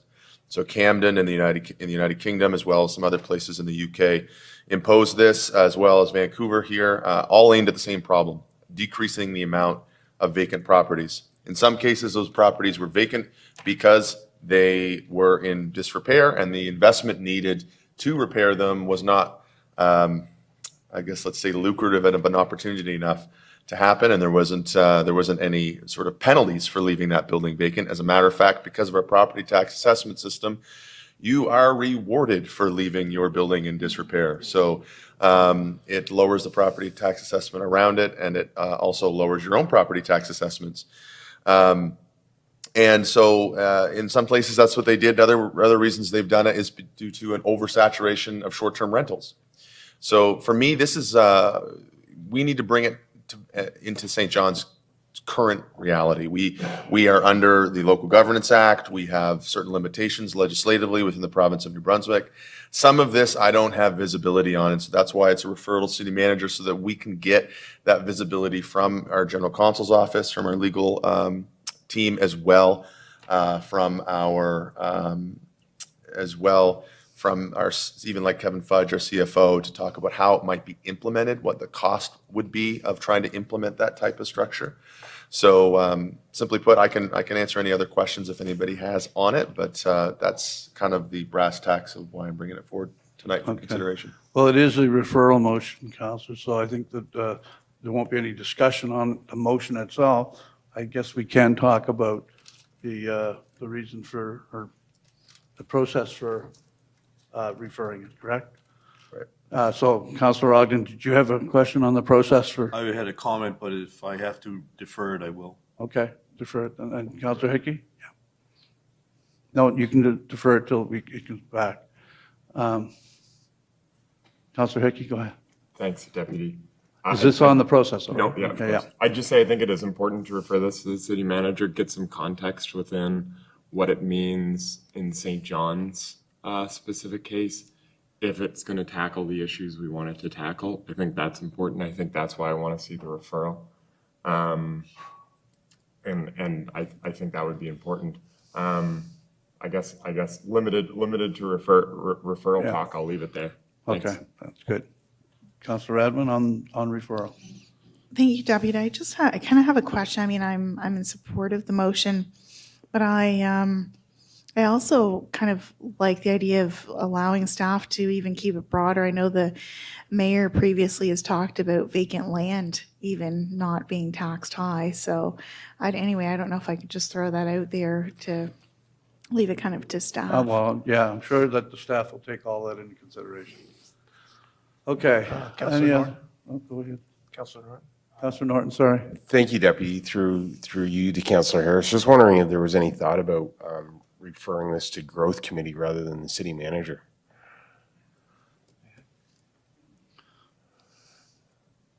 I mean, I can explain the merits of that.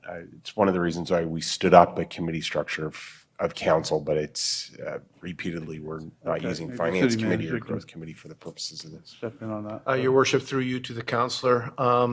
As I understand it, the referral to the city manager would be to conduct the staff analysis. It would be my intent to provide the feedback back to Common Council through Growth Committee, because you're absolutely correct that Growth Committee is the body that would overview this sort of stuff. And quite frankly, as Growth Committee is aware, we're already starting to take a look at this. It's already on the work plan in terms of what can we do to de-incentivize vacant properties, if I can use that term, and to in fact motivate owners to either do something with their property or divest themselves of that property. So that work has already begun. This adds a little bit more meat to it. It will be a multiple staff effort that we would feed back to Growth Committee if this referral motion was to pass. Okay, so it's already in Work Plan 22, so I don't have to ask if it's going to be impacted. Is that what you're saying? Well, what I'm saying is I think it is right to refer it to city manager so that we can do the analysis. And then I think we can have our cake and eat it too and feed it to Growth Committee for their review, comment, feedback to staff, et cetera, et cetera. We would use the committee structure to move this along. Okay.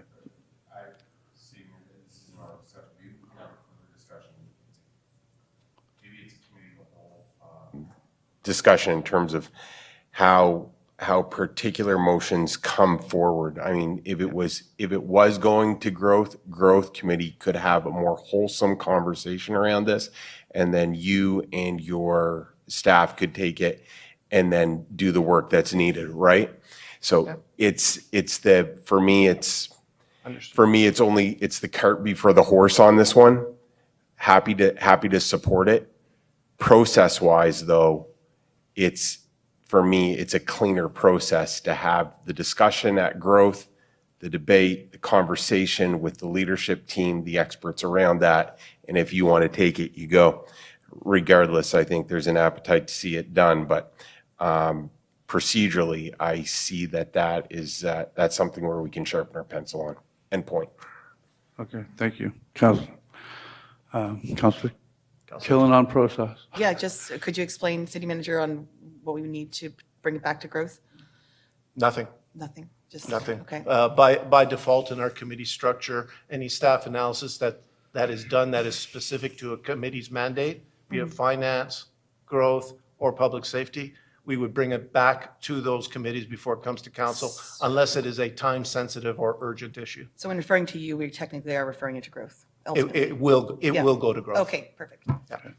All right, thank you. Okay, so we have a motion on the floor. All in favor signify by saying aye. Opposed, if any. Motion's carried. Councillor Sullivan. Next item, City Clerk. Yes, Deputy. Next item is item 12.1 on your agenda. And it's an item that was tabled on July 11th, so it would need a motion to lift it from the table, but it's entitled Okay. City Manager Update on Select Catalytic Projects and Advocacy. Okay, perfect. Motion by Councillor Harris and seconded by Councillor Killen. Okay, all those in favor signify by saying aye. Aye, okay, it's lifted. City Manager. Deputy Mayor, mayors of council, you will recall that this is now a standing agenda item at the first council meeting of every month, where this council has asked me to report back on select catalytic projects. I think it is worth repeating and reminding to our public what those catalytic projects are. They are broken down into two separate categories, one being infrastructure projects and the other one being advocacy effort. The 4 infrastructure projects endorsed by council as catalytic are the innovative Central Peninsula Learning Commons, more commonly referred to as the Central Peninsula School, the redevelopment of Fundy Key, a new comprehensive recreation and arts facility, and investment in our industrial parks.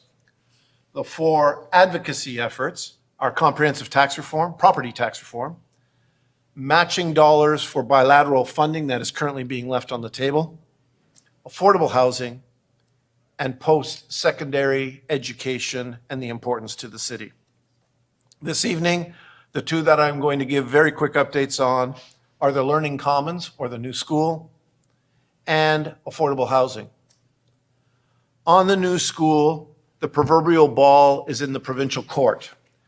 It is up to the province as the next but important step to make a determination on the site, the location for the new school.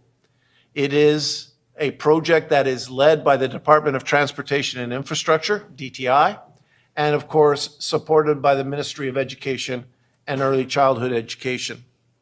They are undergoing their due diligence as we speak and have been for quite some time at this point. I will mention that Mr. John Correa was appointed some time ago as a special advisor to the Premier, and he has been taking a leading role in terms of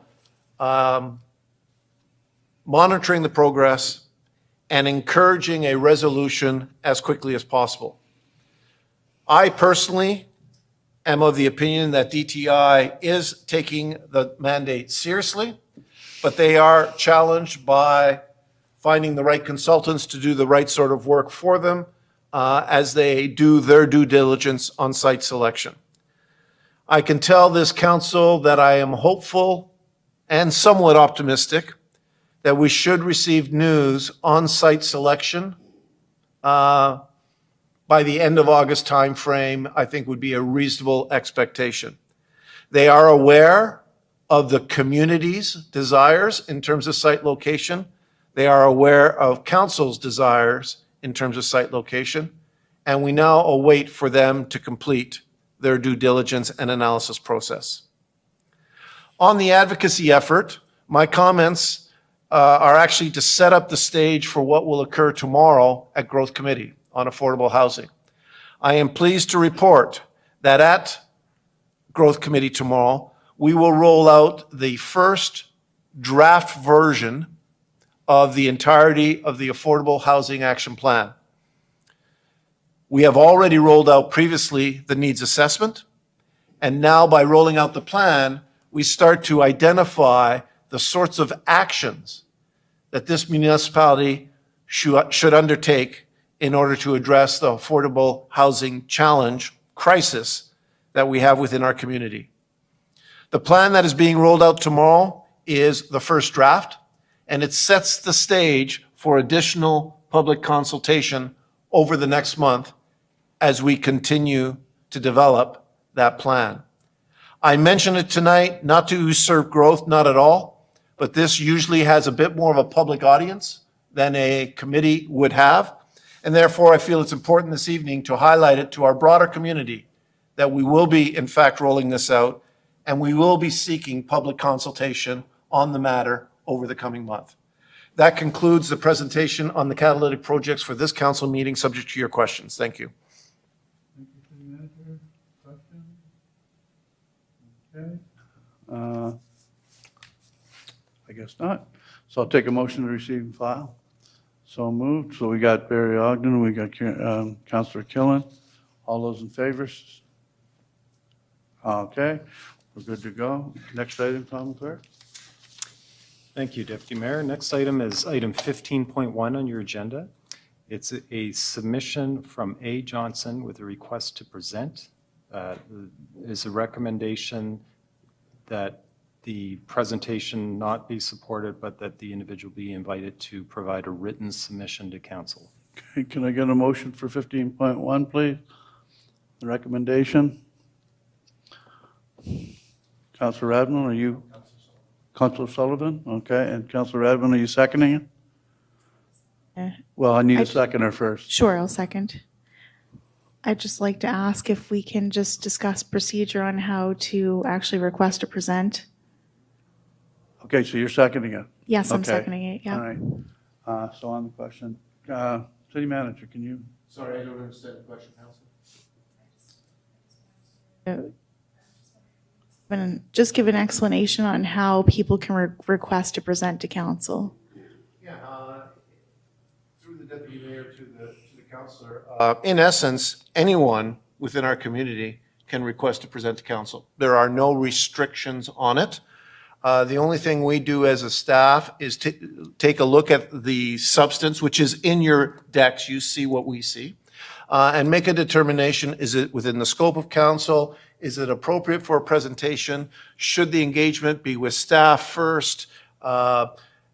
Is it such a complicated issue, which to a degree applies in this case, where perhaps a written submission is more appropriate than a presentation?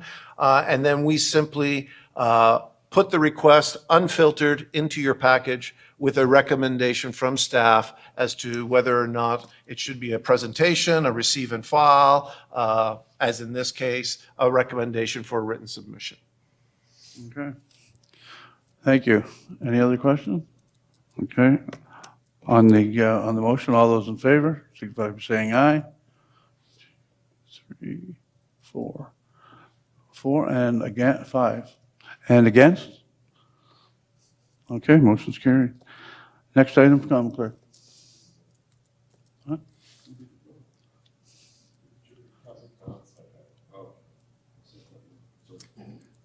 Next item is another submission, Deputy Mayor, item 15.2 on your agenda from A. Johnson, request to present on land expropriation. Recommendation is to receive for information.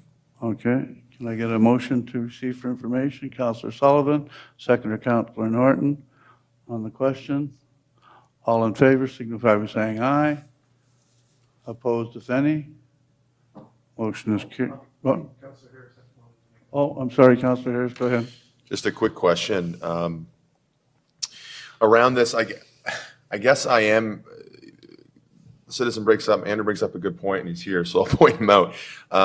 This isn't something that this council, I think, has had a really articulated briefing on. So although I'm fine with receiving this for information, I think the point is well received. It would do us well as a council, and this is more information for you, City Manager, and if anybody else feels the same way, there's no motion here, but I would love to hear from our legal team on what those options are for expropriation, because even I have a little bit of confusion around charter authority giving us certain things, which we even referenced the charter tonight. So I know we're still pulling out charter pieces in our consent agenda. It was referenced. So I know there's still pieces of the charter that we hold on to for power. The city has the authority of tax assessment in there, but we surrendered that to this province of New Brunswick. I know we can do things through urban renewal. Anyway, I just say that there's a lot of ambiguity here on expropriation that probably, and it's come up a number of times. So it would be good to get that kind of briefing, if possible, in the future. Deputy Mayor, through you to the councillor, it is not a subject that we covered during council orientation, and we have not had any sort of information session. So yes, I'm speaking on behalf of our general counsel, but we can knit together a presentation to make the entirety of Council more aware on expropriation, its limits and its advantages and disadvantages. Great. Thank you. Thank you. So on the question then, all those in favor? And those opposed? Carried. Next item, Common Clerk. Deputy Mayor, next we have item 15.3. This is from the Fundy Tennis Association. It's a request to present with respect to indoor tennis at UMBSJ. The recommendation is to refer this to the Growth Committee. Could I get a motion on the recommendation, please? Councillor Harris, Councillor Hickey. Any questions? All those in favor signify by saying aye. Opposed, if any. Motion's carried. Next item, Common Clerk. Next is item 15.4. This is a submission by Rockmore 50th Anniversary Gala Celebration, a request for support, and the recommendation is to refer this to the clerk to purchase tickets for those interested council members. Okay, can I get a motion for the recommendation, please? Councillor Sullivan, Councillor Harris. Any questions? All those in favor signify by saying aye. Opposed, if any. Motion's carried. And next item, Common Clerk. Next item is 15.5, Royal Kennebecase's Yacht Club ticket purchase request. Recommendation is to refer to the clerk to purchase tickets for those interested council members. Okay, can I get a motion on the recommendation? Councillor Rodman and Councillor Ogden. On the question, all those in favor signify by saying aye. Opposed, if any. Motion is carried. Next item, Common Clerk. And the final item is the item that was forwarded from Committee of the Whole, and this is item 17.1 now on your agenda, and it's for the sale of 141 Victoria Street to St. John Land Bank, and I can read out the council resolution associated with this.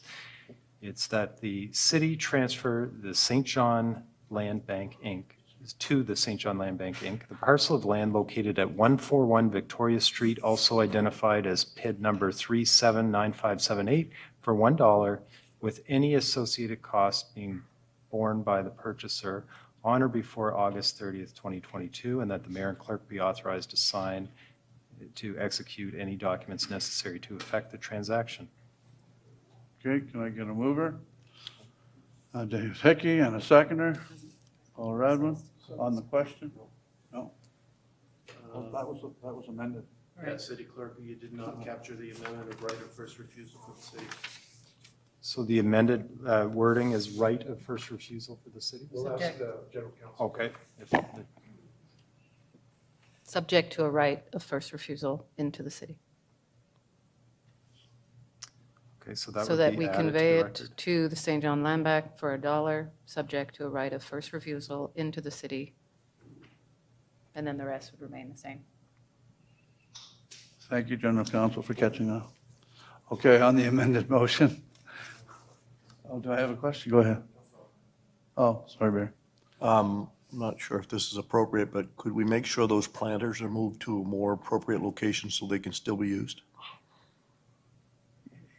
Yeah, you mean for the garden? Well, yeah, there's huge planters. Yeah, they're working on that, for sure. Okay, Yeah. thank you. Okay, on the question then, all those in favor signify by saying aye. Opposed, if any. Motion is carried. And next item, Common Clerk. Would be a motion to adjourn. Okay, I'll take that. Councillor Lowe, Councillor Sullivan, all those in favor signify by saying aye. Opposed, if any. Thank you very much.